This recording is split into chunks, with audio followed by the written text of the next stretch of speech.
दोस्तों, हमारे दीपक यूट्यूब सत्संग चैनल में आपका स्वागत है। दोस्तों, किसी गांव में एक बूढ़ा आदमी रहता था और वो आदमी भगवान का बहुत बड़ा भक्त था।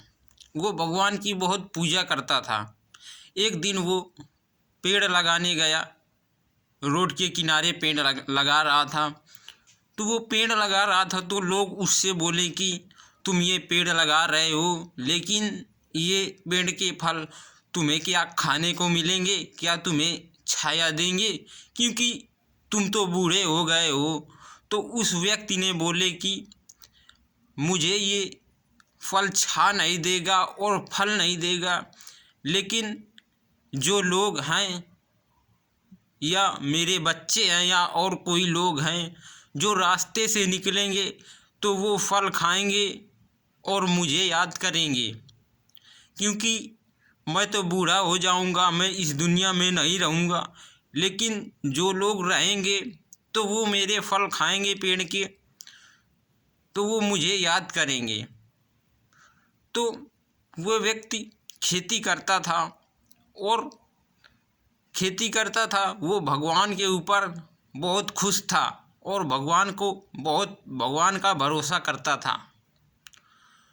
तो एक समय की बात है, वो अपने खेतों में गेहूं बोया और गेहूं बो करके जब उसे काटने का नंबर आया तो भगवान ने बारिश चालू कर दिया।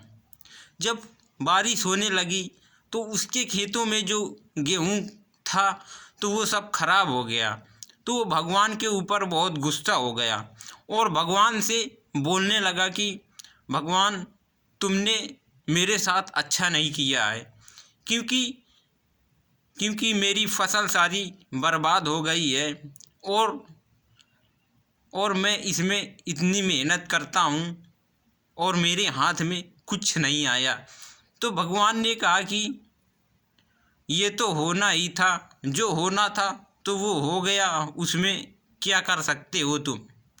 तो वो भगवान से बोलता है कि अगर मेरे बस में हो तो मैं इतनी अच्छी फसल कर लूँ कि किसी की फसल ना हो।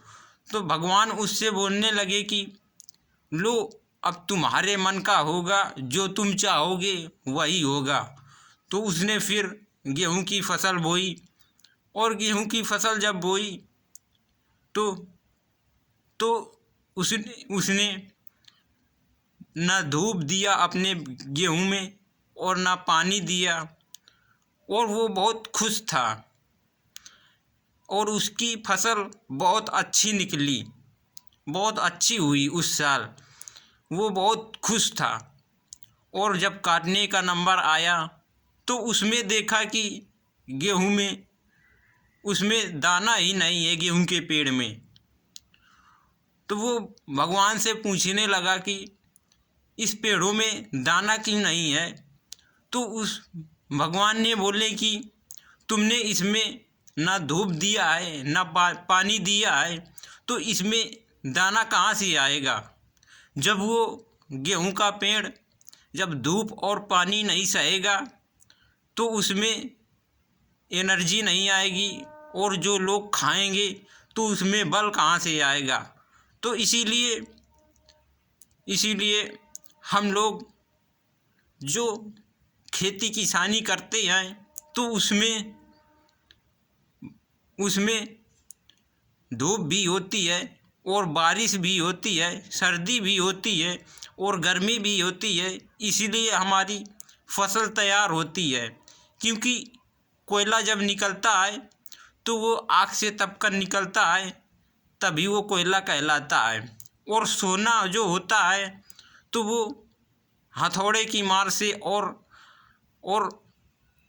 आग के ताप से वो निकलता है, तो तभी वो सोना कहलाता है। और पत्थर वही पूजता है जो हथौड़े की मार सहता है, क्योंकि पत्थर तो बहुत होते हैं, लेकिन जो हथौड़े की मार नहीं सहता तो वो नहीं पूजता, वो किसी नाली या गटर में पड़ा रहता है। और जो हथौड़े की मार सहता है तो वो मंदिरों में होता है। तो इसीलिए जो लोग संघर्ष करते हैं वो लोग आगे बढ़ते हैं, और जो लोग संघर्ष नहीं करते हैं वो लोग कभी आगे नहीं बढ़ पाते हैं। जीवन में कभी भी किसी न किसी चीज़ का हमें संघर्ष जरूर करना चाहिए, क्योंकि हम संघर्ष करेंगे तभी हमारा जीवन आगे बढ़ पाएगा और तभी हम उन्नत कर पाएंगे। बिना संघर्ष के कुछ नहीं कर पाएंगे। आलसी आप बने रहोगे तो कुछ नहीं कर पाओगे, और काम करोगे और अपने आलस को दूर भगाओगे तभी आगे बढ़ पाओगे। क्योंकि सूरज अपना कार्य हमेशा करता रहता है। सुबह निकल आता है और शाम को चला जाता है। सुबह विटामिन डी देता है और वो पूरा दिन हमें धूप देता है और शाम को अस्त हो जाता है।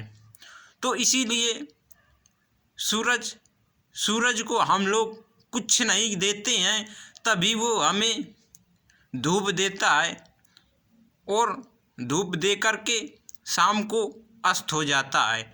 और पेड़ हमें फल देते हैं और ऑक्सीजन देते हैं। जो जिसका कर्म है तो वो कर्म अपना करते हैं, और तब भी हम लोग उनका धन्यवाद नहीं करते हैं।